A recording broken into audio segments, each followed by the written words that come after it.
हम सिकुड़ रहे हैं, शायद आपको समझ में नहीं आ रहा है। हम खत्म हो रहे हैं, आपको समझ में नहीं आ रहा है। और क्यों नहीं समझ में आ रहा है? वो एक स्वभाव है। मेढक बैठा रहे, उसके ऊपर एकाएक खौलता पानी डाल दीजिए तो मेढक उछल के भाग जाएगा। लेकिन मेढक को एक बड़े से पतीले में नॉर्मल पानी में रख के उसको गैस के ऊपर रख दीजिए और गैस को सिम कर दीजिए, जिससे वो धीरे धीरे गर्म हो। तो 95 डिग्री तक मेढक आनंद लेगा गर्म पानी का, और थोड़ी देर के बाद 100 हो जाएगा, वो फिर कूदने लायक, उछल के भागने लायक बचेगा ही नहीं।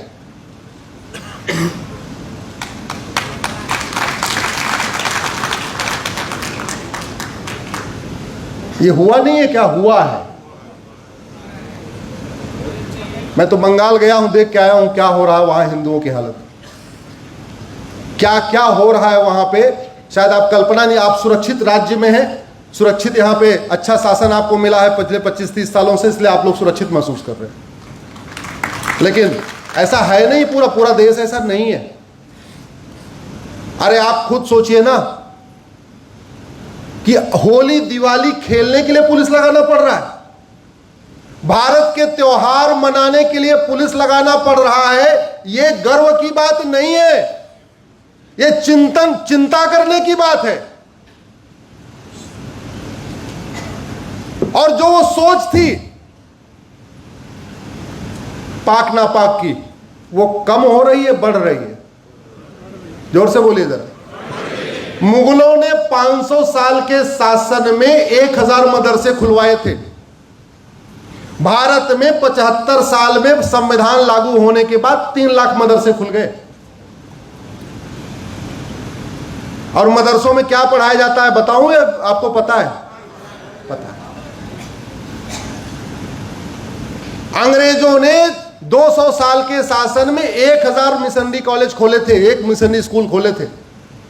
पिछले 75 साल में 3 लाख के आसपास स्कूल खुल गए।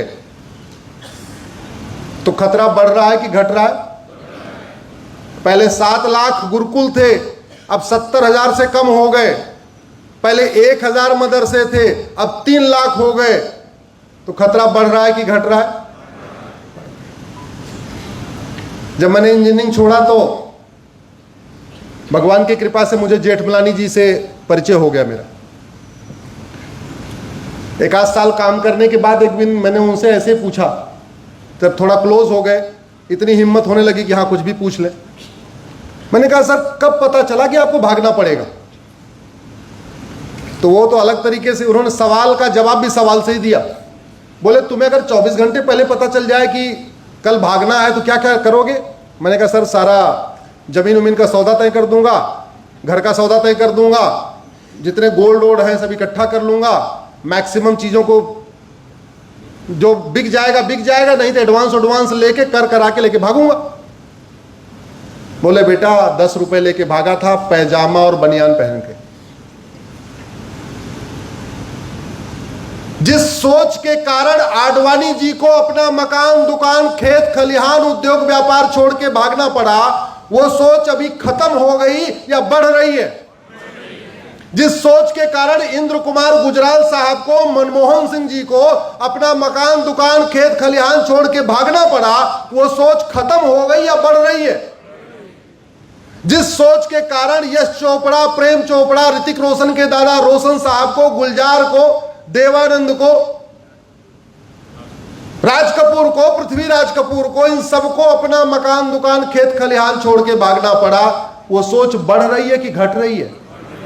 जिस सोच के कारण मिल्खा सिंह को, लाला अमरनाथ को अपना सब कुछ छोड़ के भागना पड़ा, वो सोच बढ़ रही है कि घट रही है? अगर वो सोच बढ़ रही है, वो स्कूल बढ़ रहे हैं, नफरत सिखाने वाले स्कूल बढ़ रहे हैं, तो खतरा बढ़ रहा है कि घट रहा है? इसलिए मैं कहता हूं अब मजहब के आधार पे बने सारे नियम कानून खत्म करिए।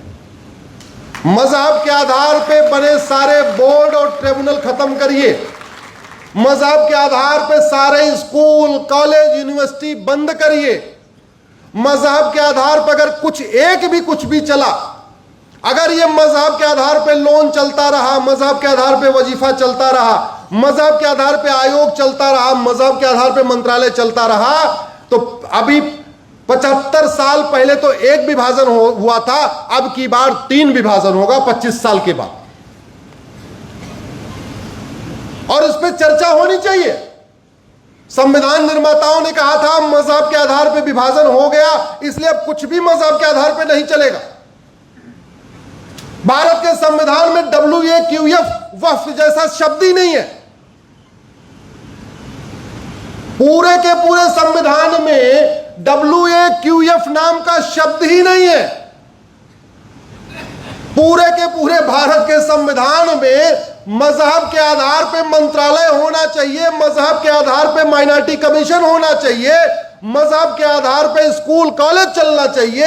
ये कहीं कोई प्रावधान ही नहीं है। मजहब के आधार पे लोन हो, वजीफा, कोई प्रावधान नहीं है।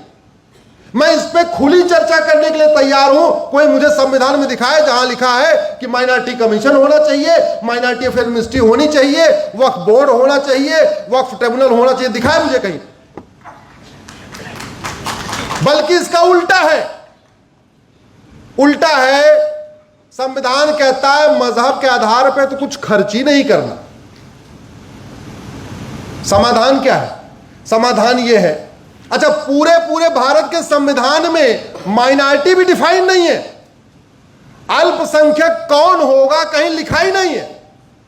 भारत के पूरे कानून में, किसी कानून में माइनॉरिटी, 6000 कानून चल रहे हैं, किसी कानून में माइनॉरिटी डिफाइन नहीं है। लेकिन इस मजहब का जहर घोलने के लिए कांग्रेस ने 1992 में एक कानून बनाया, माइनॉरिटी कमीशन एक्ट। लेकिन फिर वही धोखा, जैसे एनएसए में नहीं बताया कि राष्ट्र की सुरक्षा के लिए खतरा क्या है, यूएपीए में नहीं बताया कि देश की एकता अखंडता के लिए खतरा क्या है, वैसे 1992 में माइनॉरिटी कमीशन तो बना दिया, यह नहीं बताया माइनॉरिटी कौन है। 2006 में भारत के इतिहास में पहली बार अल्पसंख्यक मंत्रालय 2006 में बना है। उसके पहले था ही नहीं। सोशल जस्टिस मिनिस्ट्री सबका काम करती थी। मैंने PIL फाइल किया है। या तो माइनॉरिटी मेजॉरिटी का कॉन्सेप्ट पूरा खत्म होना चाहिए, नहीं तो माइनॉरिटी को डिफाइन करिए, जिसकी जनसंख्या 1% से ज्यादा है उसका माइनॉरिटी का दर्जा खत्म होना चाहिए।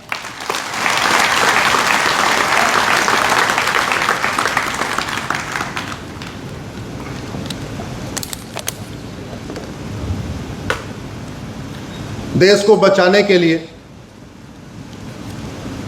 कई काम करने पड़ेंगे और वो सारे काम भारत के संविधान में है। बहुत लोग कहते नहीं संविधान बदलना पड़ेगा, संविधान संशोधन, ना कुछ नहीं करना है। संविधान को भारत का चश्मा लगा के पढ़ने की जरूरत है। अभी तक जो संविधान पढ़ा जा रहा है वो अमेरिका और इंग्लैंड के चश्मे से पढ़ा जा रहा है। केवल भारत के संविधान को भारत का चश्मा लगा लिया जाए, सारी समस्या का समाधान हो जाएगा। उदाहरण के लिए, धर्म और रिलीजन में जमीन आसमान का अंतर होता है। धर्म बिल्कुल अलग है, रिलीजन बिल्कुल अलग है। मेरी एक PIL चल रही, जिसको इंटरेस्ट हो गूगल करिएगा, धर्म रिलीजन अश्विनी उपाध्याय। अभी केंद्र सरकार को नोटिस जारी हुआ, सबको नोटिस कराया मैंने। धर्म और रिलीजन को डिफाइन कर दिया जाए, भारत की कई समस्याएं समाधान खत्म हो जाएंगी। धर्म जोड़ता है और रिलीजन, जोर से बोलिए, तोड़ता है। धर्म जोड़ता है और रिलीजन, सबसे बड़ा डिफरेंस यही है। मैंने उसमें 20 डिफरेंस बताए कि धर्म क्या है, रिलीजन क्या है। धर्म और रिलीजन डिफाइन हो जाए तो फायदा यह होगा कि संविधान में लिखा हुआ है रिलीजियस किताब नहीं पढ़ाना, तो जो रिलीजियस किताब है जो बांटती है वो नहीं स्कूलों में पढ़ाई जाएगी। और धार्मिक ग्रंथ जो सबको जोड़ता है, वेद, पुराण, गीता, रामायण, उपनिषद, वो सारे स्कूलों में पढ़ाया जाएगा।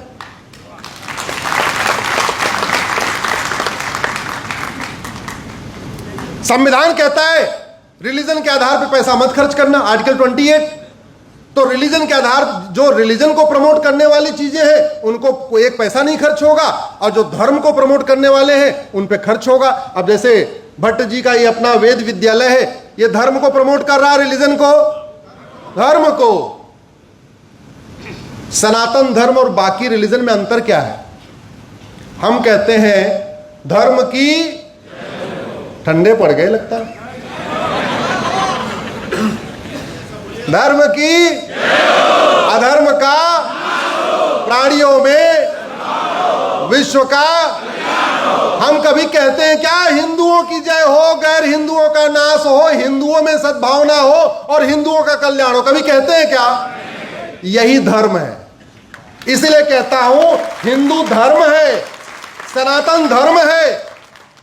हम वसुधैव कुटुंबकम की बात करते हैं, हम जननी जन्म भूमिष्य की बात करते हैं, हम सर्व मंगल मांगल्य की बात करते हैं, हम सबका साथ सबका, यह सनातन धर्म है। और बाकी क्या है? लेकिन अभी उल्टा खेल चल रहा है। धर्म को प्रमोट करने के लिए आपका जो टैक्स जा रहा है, धर्म के प्रमोट करने पे खर्च नहीं हो रहा है। अभी आपका इनकम टैक्स और आपकी जीएसटी कहां खर्च हो रही है? किसको प्रमोट करने पे? और ऐसे रिलीजन को प्रमोट करने पे खर्च हो रही है जो कहता है भारत का त्योहार मनाना हराम, भारत का विचार हराम, वसुधैव कुटुंबकम हराम, नारी तू नारायणी हराम, यत्र नारस्तु पूज्यते रमन्ते तत्र देवता हराम, वंदे मातरम हराम, होली मनाना हराम, दिवाली मनाना हराम। जो मतलब हर चीज भारत का हराम बता रहा है, उसके ऊपर पैसा खर्च हो रहा है। तो खतरा बढ़ रहा है कि घट रहा है? समाधान माइनॉरिटी को डिफाइन करिए, या तो माइनॉरिटी मेजॉरिटी खत्म कर दीजिए, या 1% से कम वाले को माइनॉरिटी का दर्जा मिलेगा, समस्या समाधान हो जाएगा कि नहीं? हो जाएगा। इसकी लड़ाई अपनी चल रही है। कायले 5,000 करोड़ रुपए ऐसे उस पर खर्च करना जो भारत को मानता ही नहीं। मेरा मानना है पैसा खर्च होना चाहिए आपका इनकम टैक्स और जीएसटी का घर वापसी के ऊपर।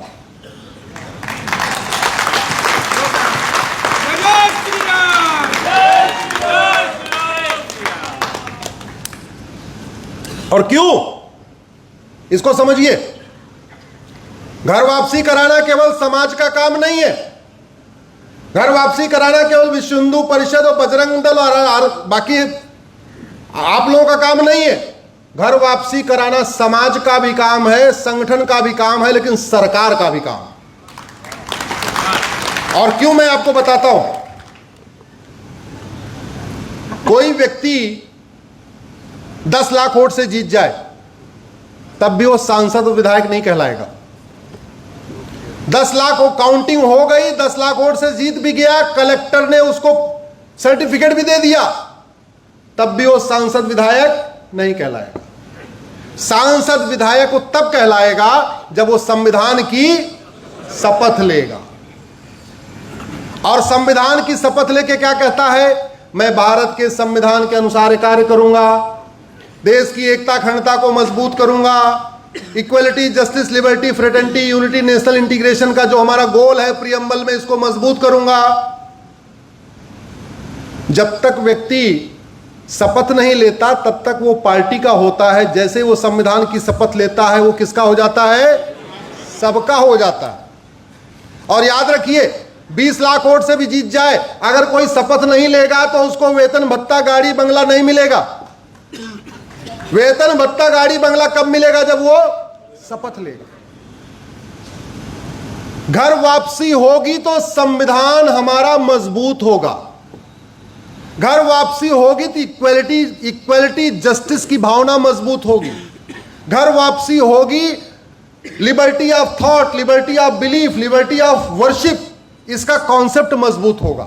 घर वापसी होगी, देश का लोकतंत्र मजबूत होगा। मैं क्यों बता रहा हूं? इलेक्शन कमीशन से पूछ लीजिए कि आप ये बताओ सबसे ज्यादा सेंसिटिव बूथ कहां है आपके गुजरात में?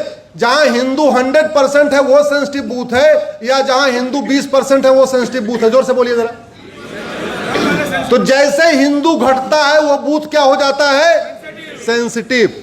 सेंसिटिव होने का मतलब लोकतंत्र कमजोर। अगर उसी बूथ पे 100% हिंदू जाए तो सेंसिटिव बूथ रहेगा क्या? तो घर वापसी होगी तो सेंसिटिव बूथों की संख्या कम होगी, लोकतंत्र मजबूत होगा। घर वापसी होगी, बहुत सारे अपराध खत्म होंगे। घर वापसी होगी, लफ्ज़िहात खत्म होगा। घर वापसी होगी, लैंड जिहाद खत्म होगा। घर वापसी होगी, पत्थरबाजी रुकेगी। घर वापसी हो जाएगी, धर्मांतरण का खेल ही खत्म हो जाएगा। घर वापसी हो जाएगी, घुसपैठी आना बंद कर देंगे। उनको पता इधर आएंगे, वापसी करना पड़ेगा, वहीं पड़े रहो, जहां पड़े वहीं पड़े रहो।